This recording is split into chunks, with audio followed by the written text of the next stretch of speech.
So today I'm going to do a drive to work. The other day I did comment in the comments that actually there was two vehicles that I test drove and they never made the videos. And you're probably saying, why didn't they make the videos? One was a Toyota Tacoma. The other one, people, was a Chevy Silverado 1500 series that had more bells and whistles than the Ford. It had a little bit lower of a price tag. I paid about 42 for the Ford. They wanted about 40 and a half, so like $40,500 for the Chev. The Chev did have more features, and the reason why I didn't go for it, well, that'll be on the drive to work. I'll explain that one to you guys because it's bullshit, big time. All right, guys. Let's start off with the Chevy dealership. Okay, you guys noticed that I uploaded one test drive on a Monday. That was the Ford. And then on Friday, the Dodge went up. Well, in the world of skivins, on Monday, I test drove the Ford. Went home, edited and uploaded the video. On Tuesday, no, so that was a Friday I test drove that truck. That's right. Or was it? No, it was on Monday. I was on the long weekend Monday. They were still open, so that was the Easter Monday. So I test drove the Ford. And then on Tuesday, I went to Dodge and test drove that red Dodge, the Ram Tradesman. So that was back to back. But the video went up Monday was the Ford, and Friday was the Dodge. What's funny is on Wednesday of that week, I went to General Motors and wanted to take a Chevy Silverado for a rip. But that didn't go as planned. So I get to the Chevy dealer. Yeah. We talked trade-in. He came out, he looked at my car and went, oh my God. That's probably what made him judgment call me right away. Because I told him, I said, basically I'm looking to get out of the car life. I don't want to get into the truck life. That was the whole plan, was get out of the car life, get into the truck life. So buddy's like, well, we don't have any regular cabs, just like Ford said to me. We don't have any regular cabs. All we have, the closest thing I have to it is a cab and a half. A crew cab, not crew cab, super cab. I was like, okay, cool, whatever, I don't care. Like, when I went to test drive this truck, because I never drove the aluminum kind at Ford, that's what they gave me. I was on that Saturday. I didn't film anything because I didn't bring the GoPro with me, and I had no way to mount my camera in the truck, so I said, fuck it. Just took it for a rip, enjoyed myself, and then went in and bought this. But anyway, back on the talk of the Chev. So I get there, and he's like, takes me out to the truck, and he's like, hop in. So I start walking towards the driver's side door, and he's like, no, get in the passenger side. I'm like, what the fuck? Okay. So I get in the passenger, I'm like, maybe he'll school me in how the truck instrumentation works or something. Nope. He drove the truck. Phone disconnected. What the fuck are you complaining about? Well, I guess I gotta resync my new phone to the truck.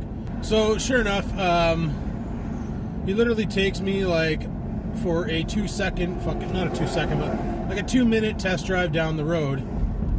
And is all like, afterwards, he's like, so what'd you think? I said, I don't know. Do I get a chance to drive it and see how it feels? He's like, well, we don't do test drives in trucks like that anymore. And right away I was like, well, Ford let me test drive the F-150, and Dodge let me test drive the Ram. Like, why is your policy so much different? And he's like, no, that's just our new policy. We don't allow test drives. Which I know is horse shit because I've been to other Chevy dealerships and they do allow it. So this guy here was not letting me test drive the truck. So I said, okay, well, guess I made my decision on this one. Thanks for your time, and I left. Didn't even consider buying it. It was a nice truck. It had a lot more features. For the price, it was cheaper. But two things that stopped me was, one, the way the dealer treated me, and two was the bad taste the G6 left in my mouth. Now, I shouldn't be holding that over the head of any of General Motors, because, chances are their truck line, they probably put a little bit more money into it than they did with the G6 line from Pontiac and the Malibu line from Chevrolet, and, so on and so forth. Chances are the truck line is not as bad as the shitty recyclable car line is. But what killed it was, if you can't test drive something, how do you know you're going to like it? Like, you're committing to a $40,000 vehicle You want to make sure that when you drive that thing, you're going to enjoy it. It ain't going to be a fight to keep the fucker on the road, and you're going to have a hell of a time checking things like blind spots and just have an overall uncomfort of the ride, right? That's usually the way I see it. You want to know that you're going to love that vehicle for the next 10 years that you're going to own it, or however long you do own your vehicles. I know some people go through them like underwear. And then there's people like me who will literally buy a vehicle and maintain the shit out of it. They constantly pump money into fixing it over a span of 10 years before finally giving up and dumping it. Like the G6, I owned it for 8 years. My Ford Focus, I owned it for 8 years. The Tempo was the only car I didn't own for that long.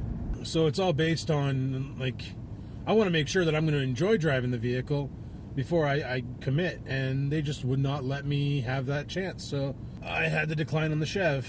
Not to say Chevs are bad vehicles. I liked all three of them. The Dodge, the Chev, and the Ford. They're all nice fucking trucks. I'm not a Dodge guy. I'm not a Ford guy. I'm not a Chev guy. I'm just a guy who likes vehicles. You know, that's the other thing I don't understand is why Chevy guys got to dog me for driving a Ford, and why Dodge guys got to dog me for driving a Ford, and why the Ford guys feel the need to step up and defend me and attack the Chevy and Dodge guys. It's like, fuck. At least we're not driving Honda trucks or whatever the fuck those things are. The Ridgeline with its non-framed construction, honeycomb unishell. But I'm almost at work, people.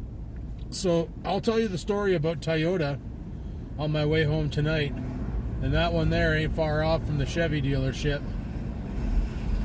Was really unimpressed with impressed with the vehicle, unimpressed with the rep. Anyway, I'll talk to you after work. Alright, peace the fuck out. Alrighty guys, I'm done work, and I thought I would tell you the Toyota story, but I think I'll tell you something else right now. Just got notified by a guy at work that basically Cambodian Tire has truck ramps on sale. He's like, oh, hey Adam, do you need ramps for your truck? And I'm like, fuck yeah. And he's like, oh, cool. He's like, red flag deals. And he pointed out that Cambodian Tire has a deal on some bifolding ramps, the kind that Adrian and I used to use to load mini bikes in and out of his Dodge. So I figured, you know what? I definitely need to purchase these because they're regular $150 and they're on for $80. So we're gonna take a rip over to Cambodian Tire and pick those up. So let's pitter patter and have at her, and Geeter did. But no, I mentioned before why I didn't buy the Chev, and now I want to mention why I didn't go with the Toyota Tacoma. So basically, on Thursday, I think it was on a Thursday, I went to Toyota because I checked out the website. I built the truck, asked for a quote because they don't give you the price when you build the truck. They tell you, oh, come on in for a test drive, or you build the truck you want, and then you book a test drive. So that's what I did. Sure enough, I get a call from them, and they're like, yeah, you should probably head on in, and we'll get you into a truck, and you can take it for a rip, and then we'll talk about, let this kid go. He's wearing camouflage, didn't even see him. Somebody's got to tell him that camouflage makes you invisible. Fuck, it looks like a bulletproof vest, for Christ's sake. But schools aren't even that bad here in North Bay. Anyway, so I go in and I test drive this truck, and I did videotape that one. I test drove it, and nice little, it was this beat off cream color, like worse than what the Trans Am is.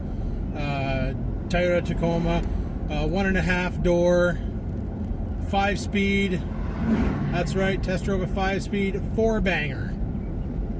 Now, the truck with all the features I wanted, which was the door and a half, the 5-speed manual, it came up to about $39,000 and change.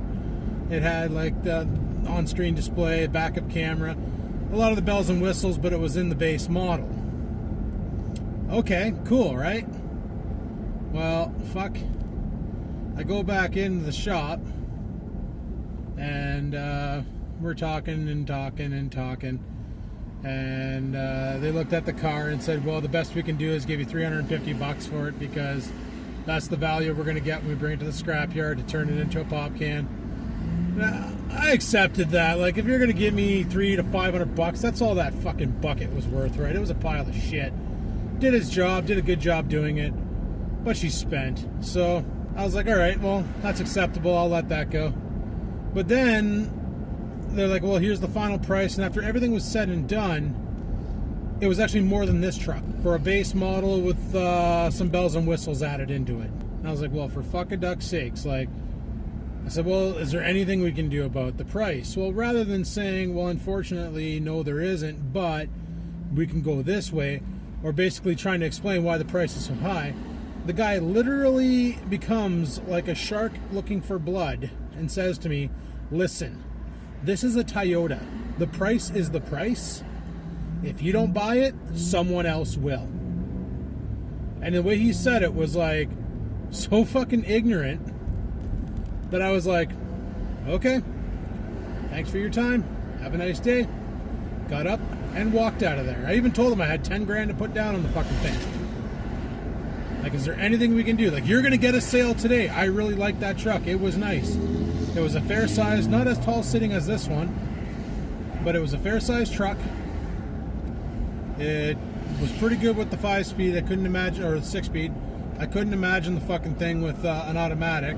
Probably be just as good because automatic transmission technology has come a long way over the years. But all in all, yeah, the quality of customer service I got from that rep was just bullshit. Like, at least the guy at Ford, he just didn't know better, you know. And he kind of fucking stooged me on the whole showing me how to work the truck, but I figured most of it out. There's a couple things I don't understand, but whatever. I'll figure them out as I go. Like, I don't know where my transmission cooler is supposed to sit. I figure as long as the needle's not sitting in the red, that's a giveaway that things are okay. Yesterday I had the transmission up to 78 degrees Celsius, but the needle was only showing halfway across, so I'm going to just go ahead and say that's a perfectly nominal temperature. As long as she's not sitting in the red cooking herself, yeah, that's probably fine. But no, that's the kind of... so between Chevy and Toyota, the Chevy felt nice, but I never got to drive it. And the Toyota, I got to drive it, but the rep was a complete dick. And my rule of thumb is because I'm in the rule of customer service, that's what I've been doing for the past fucking 15 years, if you will, is customer service-based employment. I know how to give good customer service. At the same time, I expect to receive good customer service from people in the customer service field, whether it be sales, support, whatever it may be. If you're serving a customer, I expect to receive good customer service. Because I give it, I expect to receive it. And the way that guy blew up at me, it's like, holy fuck, bud, you didn't have your Wheaties this morning. You're in a grouchy mood. Or he probably looked at me and said, well, this kid's just a fucking tire kicker, even though I'm not a kid. Why are these guys just fucking sitting here like a bunch of stumps? Fucking pitter patter, boys. Get the green. But no, it was a Toyota Tacoma, nice truck. But because the dillweed was a dillweed, and he fucked around, and basically, this is how it is. These are Toyotas. They're totally worth it.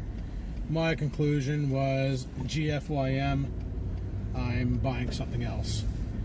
The reason why I went with the Ford is because the dealer was really nice to me. Like, he was a good guy. It's just, he skipped a bunch of steps, such as, you know, sitting down with you in the truck, or at least telling you, okay, to do basic operation. Like, just show me how to use sync. The rest of the car, yeah, I know how to roll down a window. I know how to start the ignition. I know how to drive it by pressing the gas pedal, but I don't know how to use sync. Could have gave me a quick little tutorial. Instead, he handed me the manual and said, here's some reading to do while you take a dump, which is fine because, you know, it gives me something to read while I take a dump. But it was pretty fucked. Oh well. Anyway, I'm down here at Cambodian Tire. I'm going to go ahead and park my truck. And let's go fucking store some ramps, shall we? Yeah. Alrighty, guys. Well, here's the ramps that I bought. They're still in the box of the truck. I'm going to put them in the garage there in a minute. I'm not going to bother unboxing them yet because I'm not using them yet. But get them sideways here and show you what we're up against. So, yeah, basic ramps. I only need it for this, though. Probably not this. Maybe this, but definitely this. Definitely that. It's got this type of material on it. It's like rivet shit. They're not the folding ramps, they're just straight ramps. But I figure put one on the bed and then drop the step here. So I'll do one of these. I'm showing you guys this, you know, and then I can climb up as I'm bringing the truck up, or the bike up, and then we're golden. And when I'm done, seal it away, put the ramp in the back of the truck, mini bike's loaded. Right on. Let's get these in the garage. Now I know you're probably saying to yourself, Adam, you bought that thing. You bought that thing that attaches to the back of the truck so you can put your bike on it. You bought that, why'd you buy ramps? Well, if I'm just going to Rex's for the day, load the bike in the back, be done with it. If something happens where, let's say later on down the road, I get a bit of a pay raise and I can afford to go motorcycling, I decide to get my motorcycle license. Well, let's say I decide I don't like the Yamaha. I want to get a, Yamaha. And I want to get something else. Well, I got a way of picking it up and bringing it back here.